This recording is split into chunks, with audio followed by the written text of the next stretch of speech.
Hello and welcome to the fourth part of King Harald Finehair's saga. I'll be continuing reading my translation today, going into the parts about the conquering of Namdal and how King Harald organized his great longship and had it built. Last time, just a little recap. We heard about King Harald's conquering of the rest of Trondheim and also his laying down the law, how he organized the law. Okay, let's dive into it.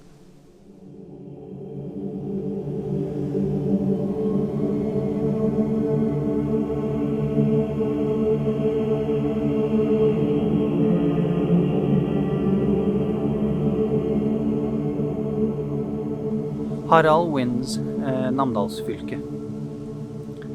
To the north in Namdal, and as we went into last time, he conquered what was Trondheim, which shouldn't be confused with the modern day city Trondheim. It's in the same area, but Trondheim in the sagas covers like a wider area, several small kingdoms which he conquered. And Namdal is to the north of these areas. Today you have, for example, the city Namsos is central in Namdal.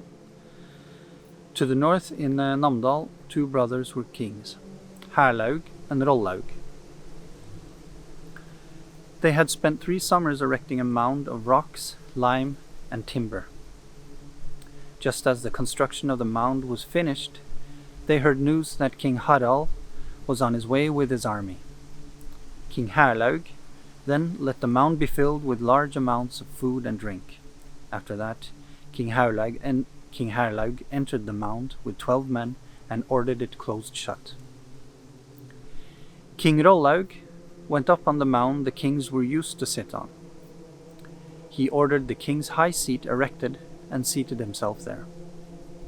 He then let cushions be placed on the benches at his feet, where the jarls would usually sit. He then promptly threw himself out of the high seat down to the jarl's seat and gave himself the name of jarl. After this, Rollaug went to meet with King Harald and gave him his kingdom and asked to be his man, and told what he had put himself through. King Harald then took a sword and fastened it to his belt, and then a shield which he fastened to his neck and made him his jarl and led him to the high seat. He was then given Namdales Fylke and was made jarl over it. So I don't know if this story of the mound and the two brothers hides a more concrete and practical story, or if it's one uncharacteristically mythical in its nature compared with many of the other stories in Harald Hårfagre's saga, like you may have noticed compared with the Ynglinga saga, where you're just bombarded with relations and lineages and names. Here in the from Halfdan Svarte, and especially now from King Harald Finehair's saga, things get much more detailed, and stories take on a less mythical character. But I don't know about this story. Maybe it is a retelling of actual, that it was that's not beyond the pale either, that he committed suicide rather than shame himself like his brother does. Chapter 9. King Harald organizes his ship. King Harald then returned to Trondheim and stayed there during the winter, and would later often call it his home. He established his main estate there, that is called Lade. He married Åsa that winter, the daughter of Jarl Håkon Grotgardsson, and Håkon was held in the highest regard by the king. When spring came, King Harald set about acquiring ships. During the winter, he had ordered a mighty and beautiful drake built. Drake is a drake ship was the largest class of Viking Longships, it's a warship. So during winter he had ordered a mighty and beautiful drake built, and assigned his hird and his berserkers their places in it. And hird is his personal guard, in this case a royal guard, personal royal guard, and berserkers are berserkers.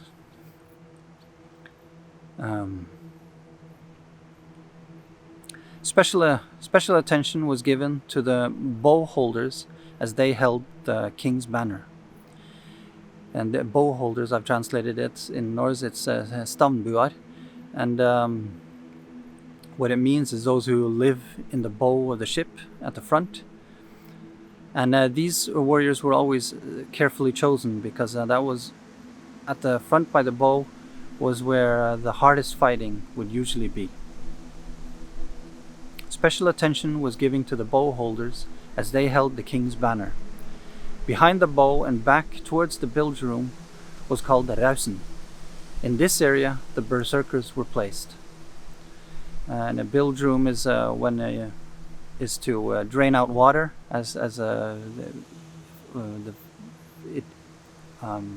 water that enters the ship is drained down into the bilge room, and you can scoop it up from there.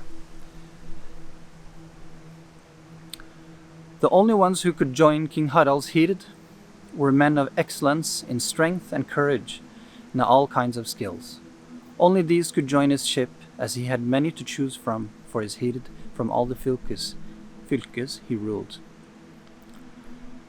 And just for people who are joining kind of mid-saga, fylke is like the regional unit under a nation. And also a term, so it's an administrative geographical term, and it's also a term, fylke, for how you organize a military unit. He had a large army and many great ships, and many powerful men followed him. Hornklove tells in Glimdråpa that King Harald held battle with the men of Orkdale in the forests of Oppdal before he launched this Leidang army. A Leidang army is the kings would have their own personal, their hird, but also an army, a professional army. And then in times of large war, they would call out Leidang. And Leidang was a draft, conscription. So in a time of war, they would call upon sometimes it's also called the farmer army. And but the farmer army, the Leidang army, they were also not as primitive as often is suggested, because when you read the Norse laws, there were strict requirements for each farm, what that a farm should be able to, of a certain level of richness, should be able to provide, for example, a sword and a shield, a soldier with a sword and a shield. If they were poor, if they had just had so and so many cattle, it was okay with a bearded axe and a shield. And in the worst case, they were only required to provide a spear. So they wouldn't go to the battlefield with hay forks and such. So it was definitely not on the martial level of the king's professional army. So, and Leidang also meant when they called on their jarls and their herser to provide them with as many men as they were obliged to, which often would be these from local farms. So that was when if, for example, King Harald Hard Ruler, he tried attacking Denmark once without his Leidang army and only his professional army, and he failed miserably, and had to go. And he really was pissed off at the advisors who said he could do it like that. So next time he went to Denmark to punish them, he brought his Leidang army. King Harald, Hornklove tells in Glimdråpa, a poem, that King Harald held battle with the men of Orkdale in the forests of Oppdal before he launched this Leidang army. And then comes a poem on these actions in Trondheim and north in Namdal and the Leidang ocean-going army. On the heath the Lord commanded the cries of the battle staves, with wrath against evildoers, as the path clear always does. And battle staves is a kenning for swords, so cries are like the sound of swords.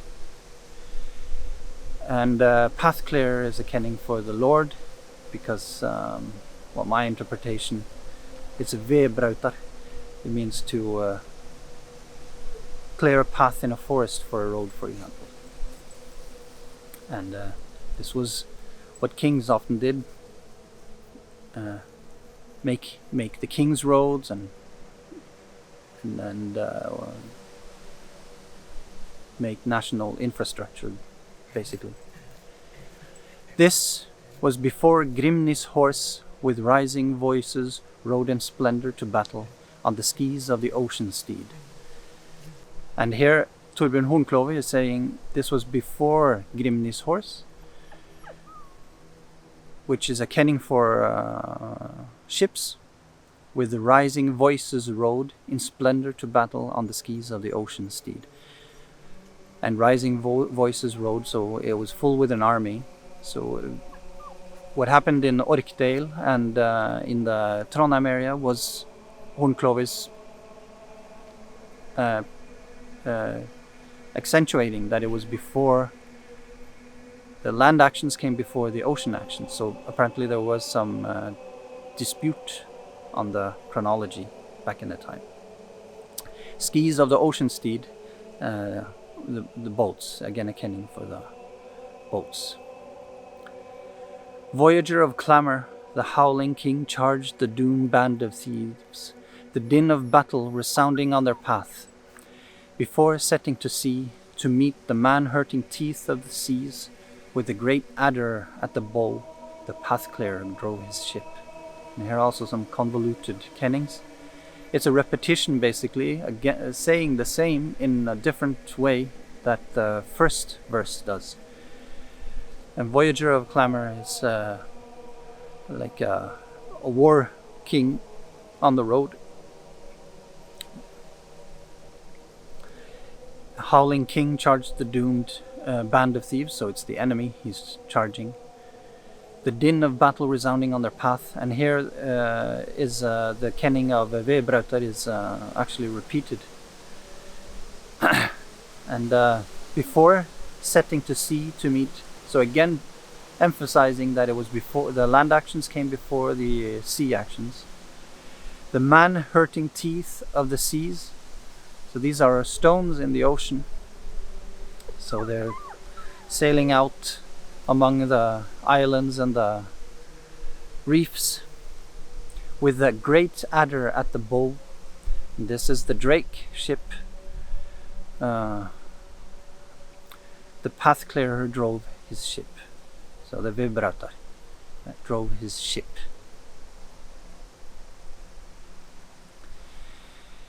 So King Harald's campaign takes a turn here. Now it's going down the coast, and he has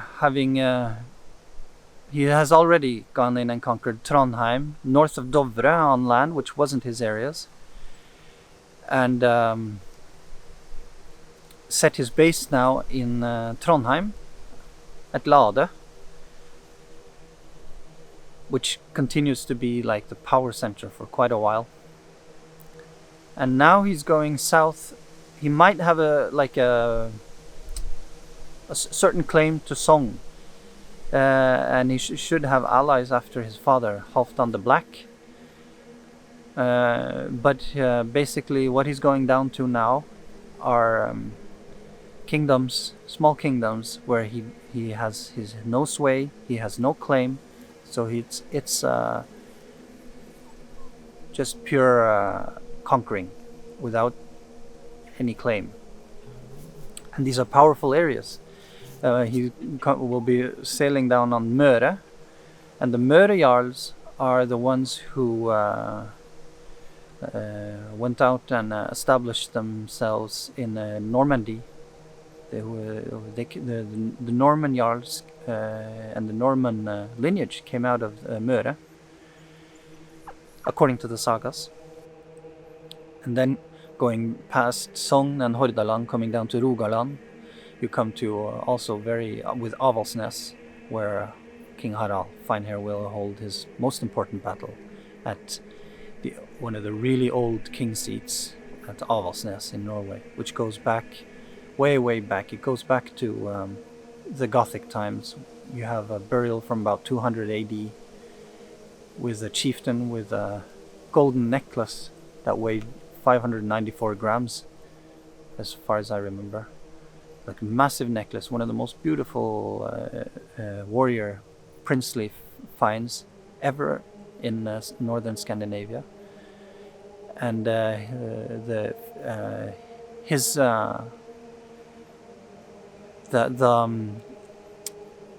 seat there, the castle, or his long house, was just enormous at 200 AD. The main hall was 60 meters long, and there were several buildings, large buildings at his farm. So this was at Avaldsnes. Has been for hundreds of years at that time, maybe thousands, been extremely important power seat on the west coast of Norway, which had ties to Rome, ties to all over Europe. So I think that's that for now. If you have any comments or criticism or suggestions, please leave a comment and I'll get back to you. And I'll remind you now again of the genealogy. There's a link in the description with all the names in Ynglinga Saga and in Heimskringla, and it's constantly updated. So it's a really nice resource, free resource to keep track of all the power relations. Yeah, so that's it, and hope you join me for another video.